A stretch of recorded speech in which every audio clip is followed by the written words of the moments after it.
Hello, good morning. You're watching QTV this morning. I am Ibrahim Asuri Balde, wherever you're watching us from. Welcome to QTV this morning.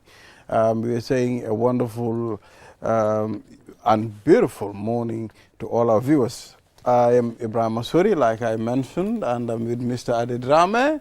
Ade, how are you? He's not with Mr. Ade Drame, he's with Mr. Ade Darami, but, you know, close enough. I'm fine. Well, it depends how you mention the drame and the drami. It's like you guys, when the Senegalese guy says, my name is Abdoulaye Wad, you all keep calling him Wada. The guy says, my name is Wad, he's not Wada. Everybody calls him Wada. Anyway, it's great to be here. We call Abu Denton as Abu Denton. He's always trying to put these things on me. He's trying to be specific. I mean, okay, now, how many of us call the buffer zone as buffer zone?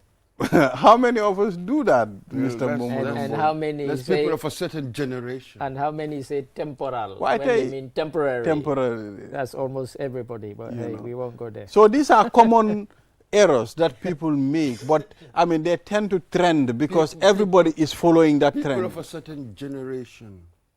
Yes, it's because recently... It's a generational thing. I think he's right, because recently you listen to the radio, you hear people talking about difficulties. There's no such word as difficulties. It's difficulty, you know, but it's here. I keep hearing now difficulty. We've had some people on this platform who we've invited as guests talking about difficulty. It depends how difficult this situation is to you. The word is difficult. It depends how the situation is difficult the word to you. seems difficult. We want to emphasize how difficult the it difficulty. is. Like, Exactly. stop it, The please. difficulty. So, Mr. Momodu Mboj, I want to put you, you know, in the mood of reviewing the papers. Why do you assume that I am not in the mood of reviewing the papers? You don't look like you are in the mood today, because I mean you came this morning, you know, trying to throw shots at me. So I mean, well, you started it. Okay, so how are you doing, Mr. Mboj? Alhamdulillah. MashaAllah. Mom dal fi ñëwé be mané ko Mr. Mboj how are you? Mun alhamdulillah rek mu nopi tiyé ko saydam. Xamal la tay mom bal ma def ni rek. All right, so on the program, we'll take a look at the African code. The African proverb is back, Mr. Ade. Yeah, it seems to be, although this one, I mean, I'd seen it before because it's been around, and I'm not sure if it's an African one particularly. If you want to go fast, go alone. If you want to go farther, go together. It's been around for a long time. I'm not sure where it's from. That's it, yeah. Could be African, but I'm not sure. But you hear it even in the West. And I thought it was from China, but and maybe China's a part of Africa now. But it says, if you want to go fast, go alone.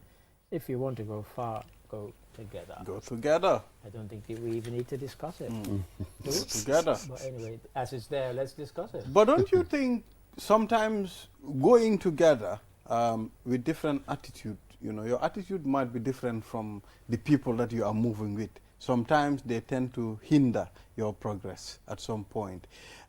It's important to consult with people along the way, but I think it's significant sometimes for you to do certain things on your own for easy movement. Don't you think so, Mr. Ade? Well, that's why it says that if you want to go fast, go alone. That's exactly it. If you want to go fast, go alone. I mean, I think this is talk about collaboration and collaborative effort, that if you work together, you can build things better. You might build something. You might build a fancy table by yourself, and it might look good. Who knows? It might not last. But if you bring other people in to contribute, one guy does the legs, another guy does the top, and so on. It's about collaboration.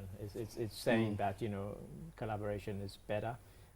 It's like they sometimes say, do things with speed, not with haste, or not in haste. They're both about speed, but one is better than the other potentially. And I guess this is kind of hinting at, because I mean, you know, if you want to go fast, say, you know, look, I can't be bothered to I can't be bothered to kind of convince everybody to come along with me or get with my ideas. I'm just going to do it by myself. And who knows, you might get it done. It reminds me of the... You run out of gas quicker. It reminds me... The longer distance, I mean... So you see, this conversation reminds me of the the first man who invented the first bicycle, the German guy, Karl. You know, when he invented the first bicycle, there were no pedals. What you do is you just ride on the bicycle and using your legs to, I mean, take yourself forward. So that's how you use the bicycle. Imagine there were no pedals, but you use your legs at least to tap on the ground and start moving gradually. So later, another man also, okay, fine, this is beautiful. Why not we put something that will move the bicycle forward? That's the invention of the pedal. So he invented the bicycle first, but someone put the pedals there. Imagine riding a bicycle without the pedals. That would but that's life with most inventions, aren't they? At first, that's it. They come in a very simple form, then gradually you add so much. Nothing ever comes really fully formed. It's done. It doesn't exist anywhere. So you bring in a little bit, somebody else adds something else. The other day, football, we were just talking about. Just imagine, yellow card, red card. Today seems so natural. Introduced, what, 1970 afterwards? Exactly, so that's it. Nothing is born fully formed. It's gradually. So the game did not come with the yellow card and the red card? No way. Okay. They used to have a booking. Literally, the referee would write your name in a book, you know, and say, you, Balde, I'm booking you for that nasty foul on Mr. Mboj. And he would write your name in a book. Then people thought that was a bit laborious. You know, they used to walk around with a book and a pencil, small book and a pencil, and they'd write people's names in it. And then they thought, you know. But I think they're still using the book. Also, they use both. But the yellow card also signals to everybody that somebody has been booked, not just to you, the player. Because sometimes they see somebody sent off, they go, I'm going to. Then, of course, it's probably a second foul. But if you have one yellow and the second yellow, then it's a straight red. But then the crowd, everybody sees it. So they wave it above your head to show that it's Balde I've booked. And the crowd, not our favorite player. And then when you commit another nasty foul because you're a filthy player, second yellow, and the crowd sees it. And they go, as you said, this thing, it's like you take it evolves. I mean, it's innovation. As time goes on, we have driverless cars now. Maybe our great-grandchildren will come and change the way we used to do, I mean, our television programs. There's no maybe, that's a fact. You know, they will come change. It's bound to happen. There will be a time they might not be using these cameras. They might not be using, maybe at that time they'll be using different screens. So it changes and it evolves as well. And you cannot predict the direction it's going to go. You really have no idea. All you know that is things will change. That's it. There was a time, it was a long time, around the 90s. I was with a friend. We were watching a movie, Inspector Derrick. Okay. Inspector Derrick, you know Inspector Derrick is a French detective. Many people can remember before on GRTS, we watched more of Inspector Derrick, although the movie sometimes is in French, but we tend to follow the accents.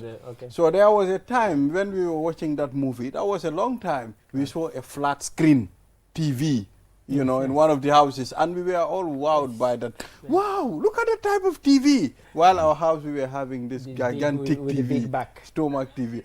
But when things evolved, you know, my mind, I reflected that. I said, oh, you remember those days when we watched this, we saw this screen. Well, now there are movies from the 1960s, some of the James Bond movies where he would pick up a phone, mobile phone, before the mobile phone had ever existed. We saw those in those James Bond movies, because there are all these gadgets that Q, you know, used to give him. And yeah, people thought, oh, that's interesting, that's cute. But it seemed very far-fetched. You know, 50, 60 years ago. Now, of course, mobile phones are here. Yeah, so we have to thank Sir Martin Cooper, the American inventor. He invented the first mobile phone in 1973, you know, and he worked for a company called Motorola, you know. So, you know, a lot of invention. His telephone too was a very big telephone. You know. And then you'll realize that with him, just had to work with others, taking other ideas before they came to fruition. He didn't invent the telephone. That's it, exactly. They had the walkie-talkie before that. Exactly. Exactly. It evolves, you know. So very much what we're talking about, the collaboration, really, there must be the longer term achievements, the big achievements, always in a group, really, always a group. You know, Cristiano Ronaldo might get 100 and whatever international goals, but he didn't score them by himself. He had a team. Somebody had They to pass the assisted ball. him. Exactly. You know, so you have all these things. And Exactly. And Lionel Messi scored his 10th international hat-trick yesterday. They won 6-0 against Bolivia, and he's now tied with Cristiano Ronaldo on international hat-tricks. 10 each. So Cristiano will probably see that and think, hang on, I can't be tied with Lionel Messi on everything. I have to overtake him. Because in terms of international goals, he's way ahead of Messi. But in terms of hat-tricks, they're now 10 each. Yeah. All right, that's wonderful. Yeah, cool. So we'll take a short break, and after the break then, we'll take a look at some of the newspapers. You know, the other day when we discussed about some political parties being somehow dormant, the likes of PPP. On the whole, I hope they got in touch. My friend in the US, Ibrahim Jawara, you know, the former president is his grandfather. Right. He sent me a message, a voice message. I said, look, I mean, we are coming with full force. PPP is still alive, you know, we have our... So Ibrahim, I'll take that again, okay? So PPP is still alive. What we'll do, we'll take a short break. After the break, then the program is going to continue. We'll be right back. I was going to say some parties are in a call. Introducing the all-new Q Mobile. Rediscover the essence of mobile communication with a device that brings you back to basics: quality, simplicity, and reliability. The Q Mobile is designed to fit seamlessly into your life, offering essential features without the fuss. 72-hour battery life, keeping you connected longer. Listen to news, prayers, or your favorite shows with the FM radio on Q Phone. A built-in torchlight, always ready when you need it, memory card slot for expandable storage, and dual SIM capability for flexibility and convenience. Why wait? Step into any of our care centers today and get your hands on the most affordable phone for just $600. Plus, enjoy a bonus package of 300 minutes talk time and 300 SMS spread over 3 months. Absolutely free. For more information, call our customer care on 111. QCell, Senior Boss. We innovate, others follow. Terms and conditions apply.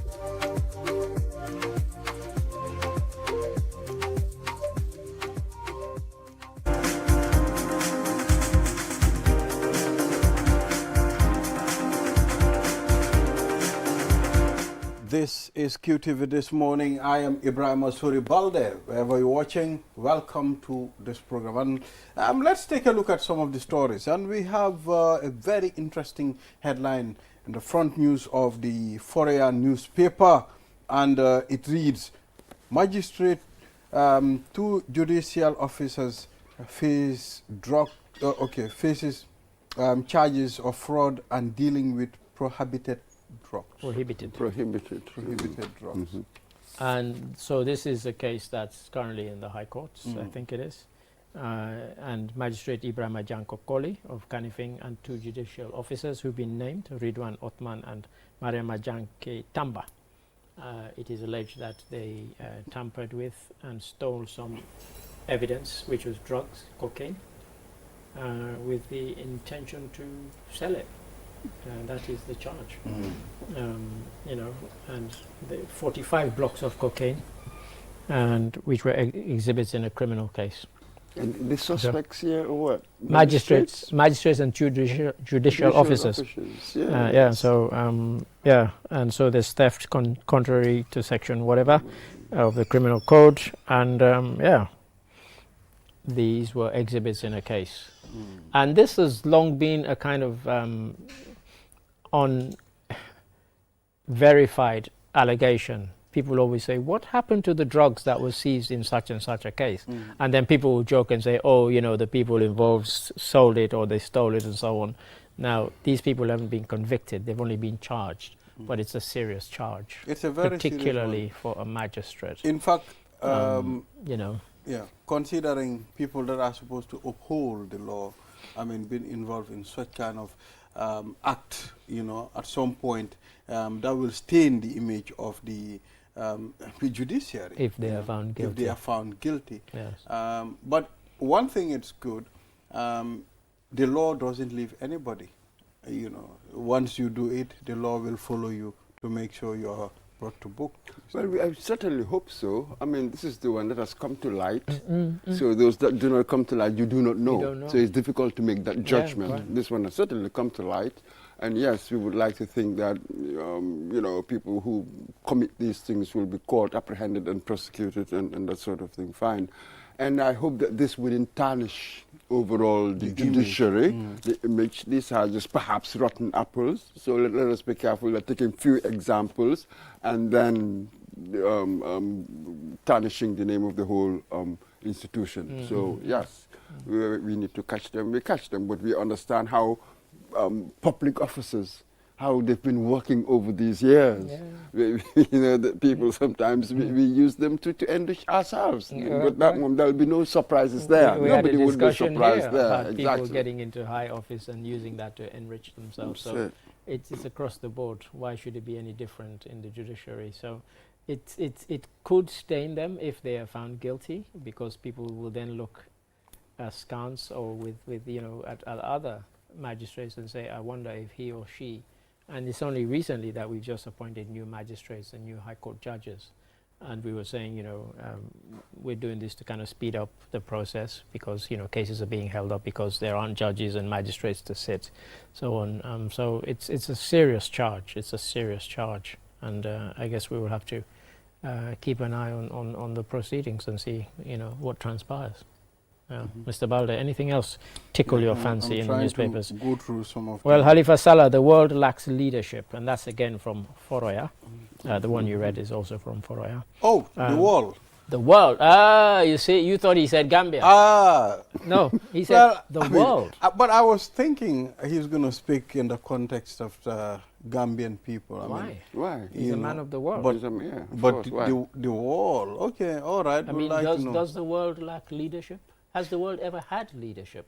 Well, I mean, you, like Mr. Mboj, you can generalize everything. There are leaders. I mean, we have leaders. I mean, there are leaders that are doing well. I mean, no, I think he's talking about world leadership. Leaders, absolutely. Yeah. You know, sense of the direction. world. It doesn't say the world lacks leaders. It lacks leadership. Yeah, but leaders provide the leadership. Exactly. So we're not saying there are. So you're saying there are. So are there world leaders? You know, the leader is different from the leadership itself. This is the point I'm making. Totally. This is the point. Very point I'm making. So I'm saying, are you saying that there are world leaders, in other words, somebody who the world looks up to as a kind of world, you're the leader of the world? No, I don't think that's ever existed. No. So it's a myth. It's not like that. You know, America likes to think of itself, but America has done so many bad and nasty things around the world. Nobody's going to follow them, or not everybody's going to follow them anyway. So they're not setting an example for anybody. So I've never bought into this thing about world leadership. Really, everybody goes their own way. That is very true. Even though I'll probably put in a word here for Churchill in the Second World War, the threat of Nazi Germany. Can you imagine? He was among the very, very few who said no. We are not going to compromise. We are not going to do this. We have to face down this evil. Brought in America into it.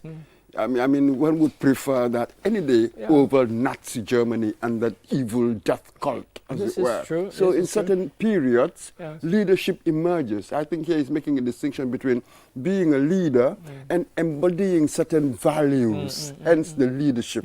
Now, today when you look at the world, look at what's going on in Gaza. Is there anybody leading anything, doing anything? Really, no. Look at the conflicts in Africa.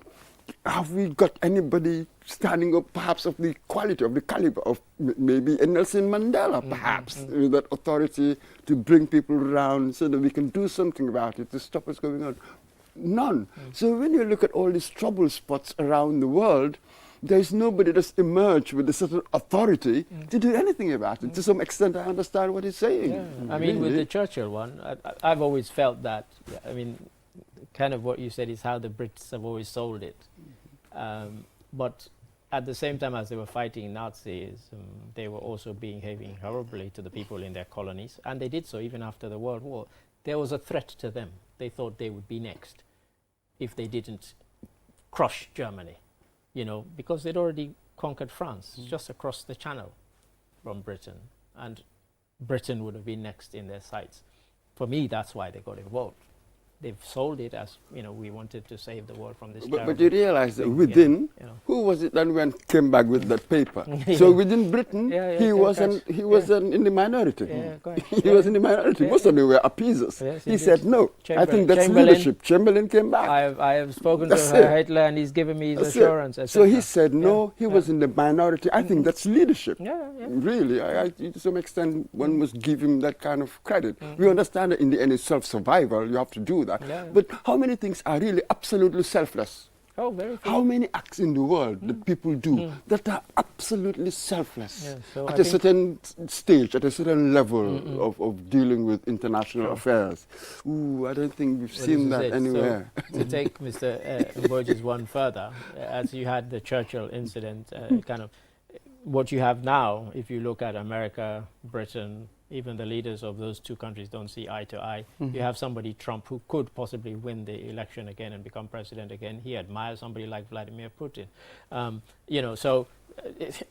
There is that divide. So yes, he's probably right. The world does probably lack leadership in that kind the of leadership itself that we're talking about. That's it. Everybody compromised somehow, one form or another. Everything really compromised.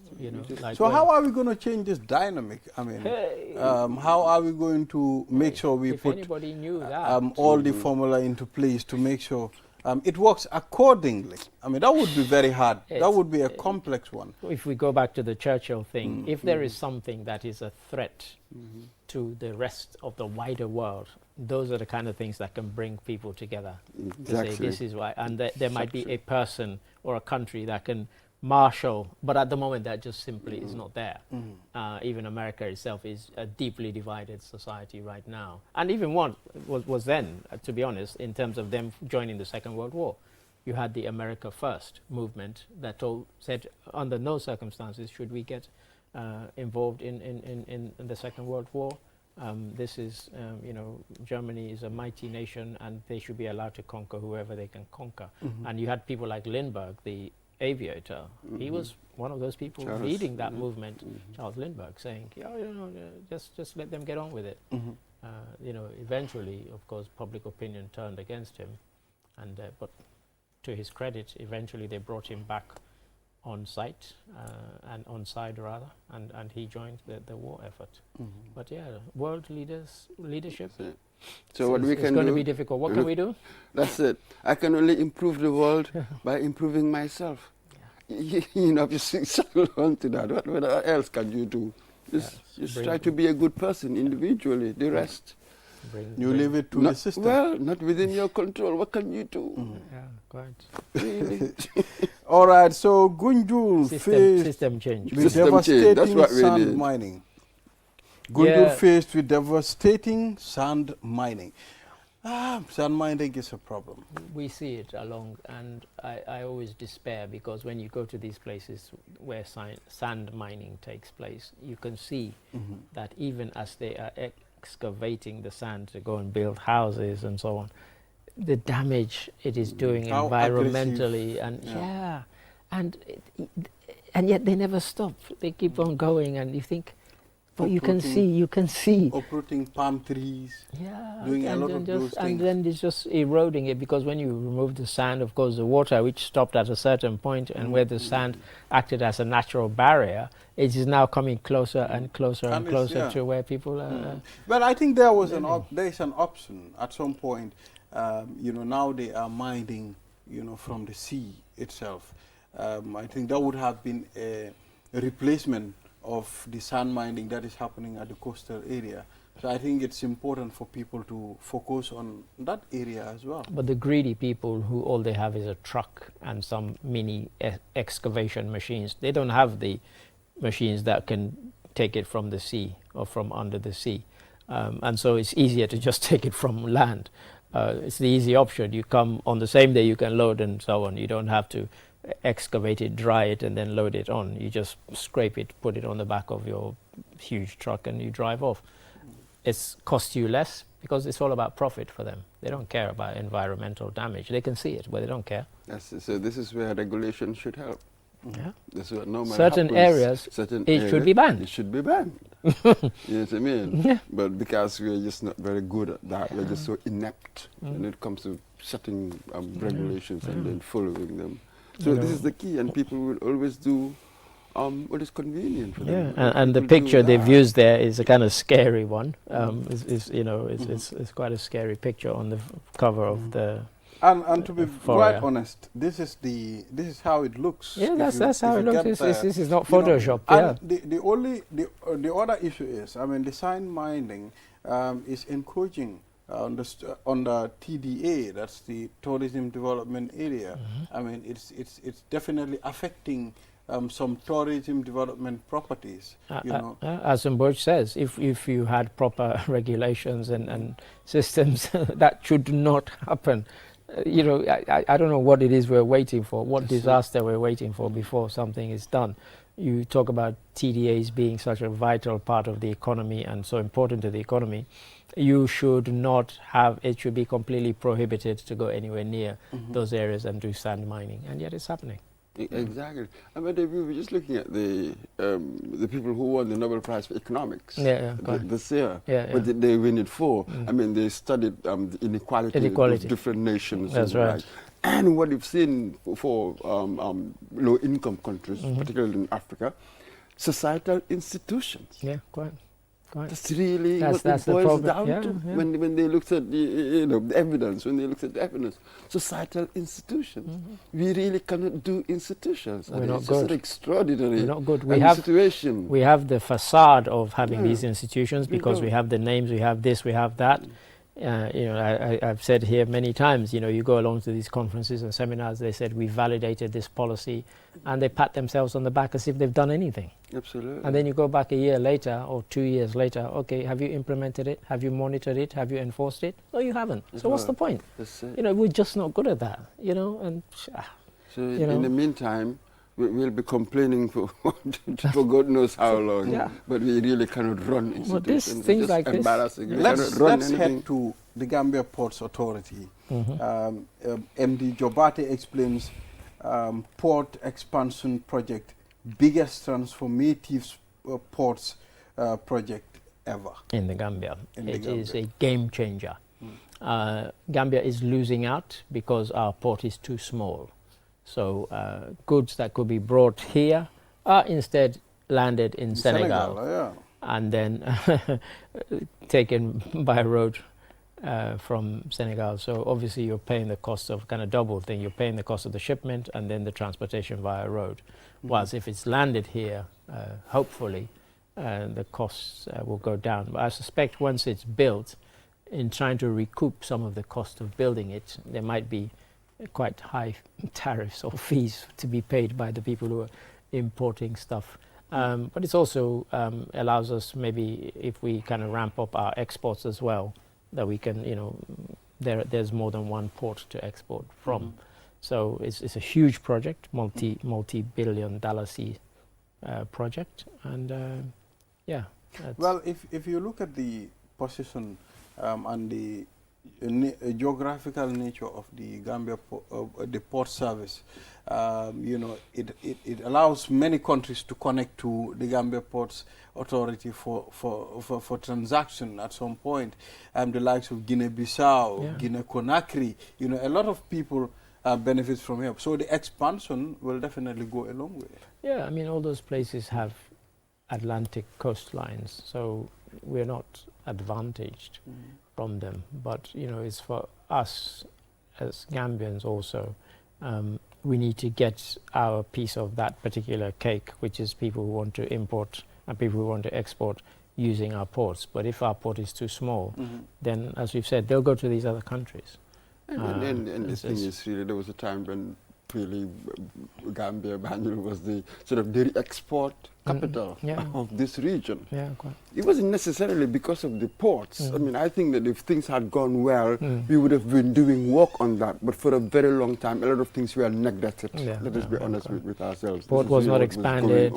Nothing was going on. So we lost that advantage with the re-export trade. We lost the advantage. And we had the advantage because of our economic policy. It was much easier to do it here than to do it in Senegal. Right. So we had the kind of right economic policies to turn this Gambia into the re-export trade, re-export capital of this region. Yeah, sure. But then what happened afterwards? We lost it. It's still about that stretch, that period, that barren period in our history where we lost all the advantages that we had gained, even though really they were not much. We're just a very small country with no natural resources. That's it. We had little, minimal advantages. Somebody else took over and just destroyed all of that. And we all know what we're talking about. It was just destroyed. Some vandal just took over the State House and just destroyed this place. Exactly. So that's what happened. Yes. You know, Mr. Mamadou Mbodj, thank you very much for reviewing these stories with us, and we hope to engage you next week. Yes. I was a bit peevish today, wasn't I? It's peevish with all sorts of things. I woke up under the bed. You see? Yeah, so Mr. Ade, yes, take indeed. a short break. After the break, then we will engage our next guest. We will indeed. Yes. So See we'll you be right after the back break. after the break. Atanong oro mobile amen keso pura andere Q mobile no yade jamano tenon kadi no webi nafitora golmo tenon mo jogi piji buyi battery on ko balde tati FM radio lampu memory card storage ko sim card ɗiɗi o ƴettata ɓura andirede dual sim dogu joni yaha ka customer care center ji amen soda oɗon mobile temeɗɗe jeego rek te a heɓay temed tati minitaji ɗi anduɗa a wowlayi te non a heɓay kadi ko ɓura andirede temed tati sms te a yoɓata hay hunde ɓe sendanama ɗum e nder lebbi tati si tawiɗa faalahin ko laaɓi noddu qcell customer care e 111 qcell suñu bos minen udditi laawol ngol si woɓɓe jokki ɗum no yaadi e sartaji.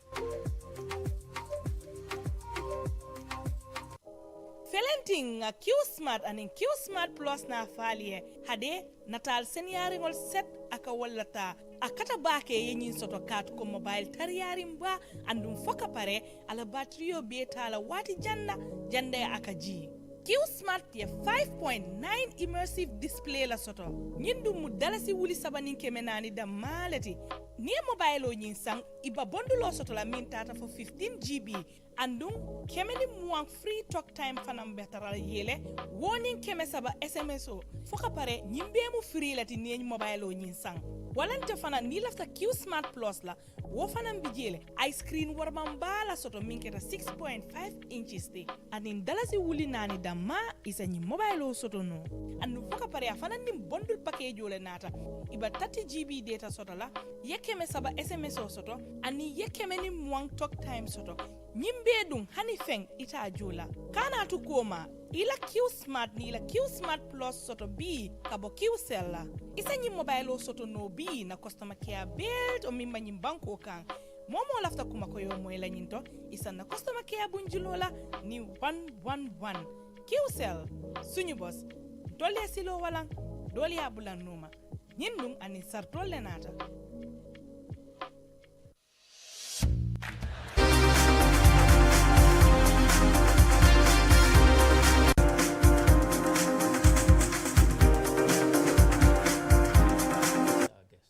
Yeah, so we are back, and you are watching QTV this morning.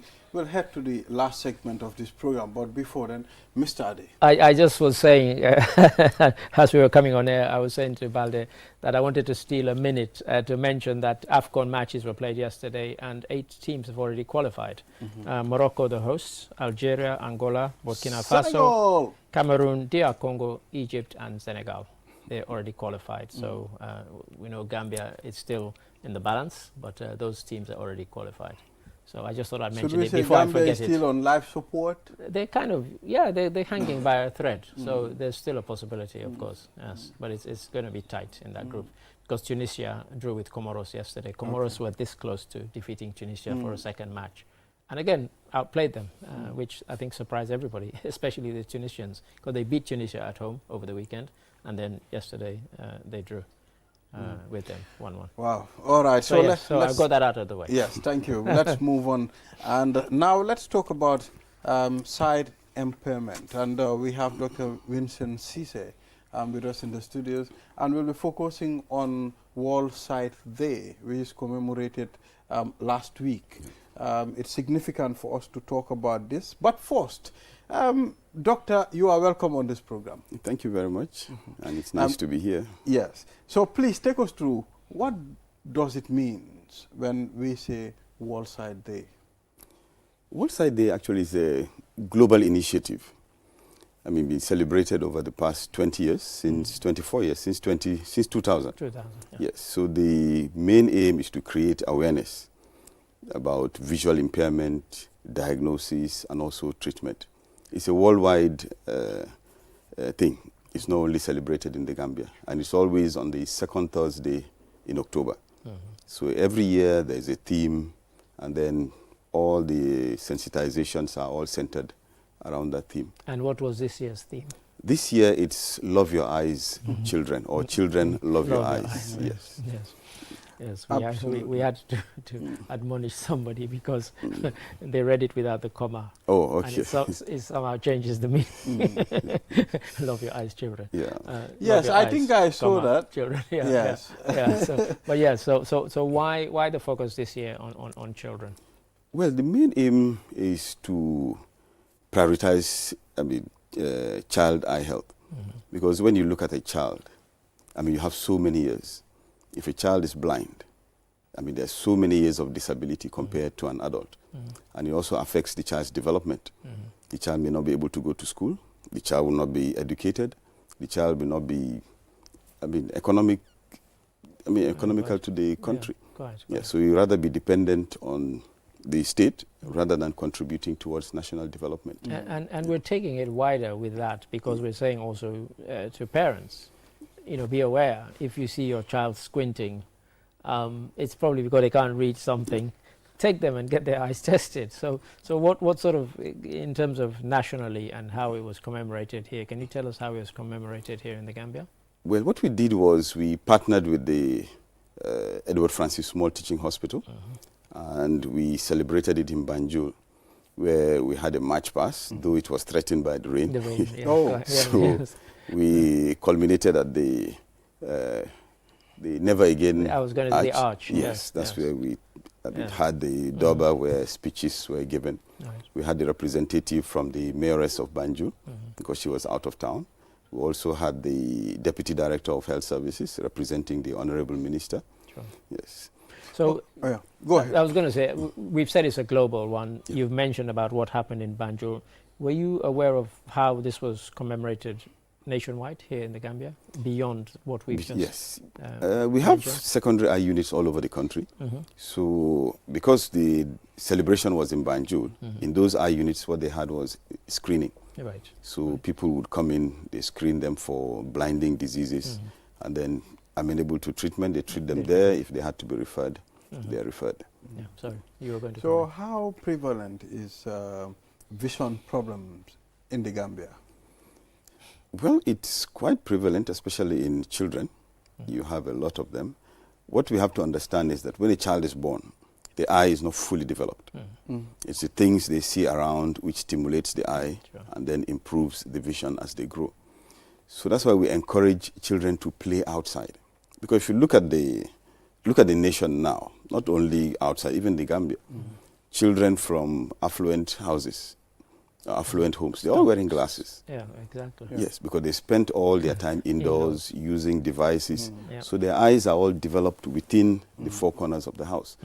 Unlike the child who is from maybe peri-urban or urban or rural Gambia, who are always outside. So you see, they hardly wear glasses. Yes, so we always encourage to reduce screen time and spend more time outside. It helps the eyes to develop. I actually hadn't thought of that, but it kind of makes sense. But the number of children wearing glasses now has increased by over 50% over the past, let's say, 20, 30 years. That's quite stunning. So what are the common causes of vision impairment in the Gambia? In children? In children. Yes, in children in the Gambia, the most common causes are refractive error. Because the child has been indoors throughout, you find that the vision has not really developed to optima. and they have to wear glasses. Then you have cataract. Some children are born with cataracts. Right. So the earlier the cataracts are removed, the better the visual rehabilitation for the child. But are cataracts quite rare in children? No, they are Really? not. Oh, They are okay. not. They are not. Because many of the people I see, they're adults. Yes, it's more common. It's more common in adults. Right. Yes, Okay. it's more common in that. But you also have it in In children. children, They can be born with it, or they acquire it as they Right. grow. And the other cause is trauma. Mm. We have trauma from sharp instruments, knives, forks, and in children as young as few months old. I can remember once I had a case, it was a 2-year-old who came with a knife injury right across the black part of the eye. So I had to ask, how did this happen? He was playing with his junior brother, who is about a year old, with a knife in the kitchen. And whilst they were playing, it just went into the eye. Yeah, which is a sad story. We really have a lot of such cases coming in now. A lot. So I think health education will help to reduce the incidence of these trauma. Yeah, because most of them too, they are really, really bad by the time they come. Because the depth of penetration also affects the visual outcome. So we're talking about very young children. Yes. So are there any initiatives to say, because nowadays we hear a lot of people, they take their children to nurseries and so on, to say to these nurseries, try and invite people to come and screen the children who are there, just something like that, just to kind of make that bit of a difference. I know, not everybody sends their child to a nursery, obviously, but there are enough of them around where, if we're talking about catching them young, that might be one initiative. But I just wonder what initiatives we are, beyond just warning people about being careful and being safe, what else can we do? Yeah, the National Eye Health Program has a school screening program. Right, okay. Where they go to schools, screen children, detect all these conditions which cause visual impairment. Right. So if they need glasses, they do the refraction there and then dispense the glasses. And if they need surgery, they are referred to the hospitals. Because that was the challenge I threw during my speech at the WORLDSSIDE Day. The challenge was to the Ministry of Basic and Secondary Education, where they should make it compulsory that every child should have an eye exam before going to school. Yeah, we carried that in our from news. nursery up to primary, because that's the time when you catch them, you treat them. They become normally sighted as they grow. Doctor, how often should one go and check your eye? Normally in our country, people don't visit the clinic until when they are sick. So how often should we be visiting and checking our eyes? Because, imagine a man without eyes. You have them, take care of them. How often should we do that?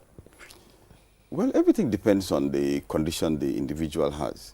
If you are normal, there's no systemic disease, no eye condition, an annual eye exam is not bad, especially when you get to the age of 40. Because that's when you have most of the systemic diseases setting in, like diabetes, hypertension, even some ocular conditions like glaucoma. That's when they set in. So an annual eye exam, it's fine. But with somebody with diabetes, it's very important that as soon as he's diagnosed, they have an eye exam, and then we have the baseline to see what the eyes are, because diabetes affects the eye, and it's one of the major causes of blindness worldwide. Yes, it affects the eye.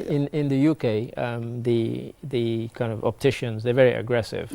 So if you go to a shopping area, you'll see them outside stopping just any random shoppers and say, come for a quick eye test. It's free. And it's free. You go, and so they don't just leave it to people to say, maybe I need to get my eyes tested and so on. You'll see them every single day that those areas are open to shopping. They will be stopping people non-stop, sight savers, spec savers, and all these people. They are busy they have a pamphlet. It says, look, come for an eye test. It will take 15 minutes and it won't cost you a penny. And of course people walk in and then, but obviously we don't have a system like that here, and it's probably, very, very difficult to have a system like that. But that's, so, Dr. Sise is saying, an annual one is a good idea, just as you, particularly, there are colleagues here in our office who refuse to get eye tests, even though everybody else will read this in 12 font, and they'll say, can you print it in 16 for me? And I say to them, that means your eyes are having a problem. Go and get them tested. There's no way you should be reading stuff in 16 font, when everybody else in the office can read it in 12. And you know, some even in 11. Some people send me their scripts.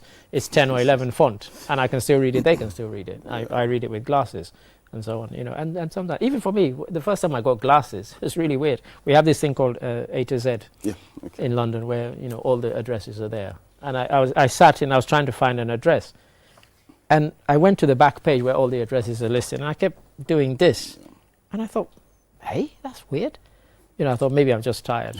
So I went. I was going to a party. The next day, I took it out again, had rested, and I thought, and that was the very day that I went and got my eyes tested. And that next day, I got my glasses. You got your glasses. No, that's a natural phenomenon. As we grow older, the elasticity of the lens decreases.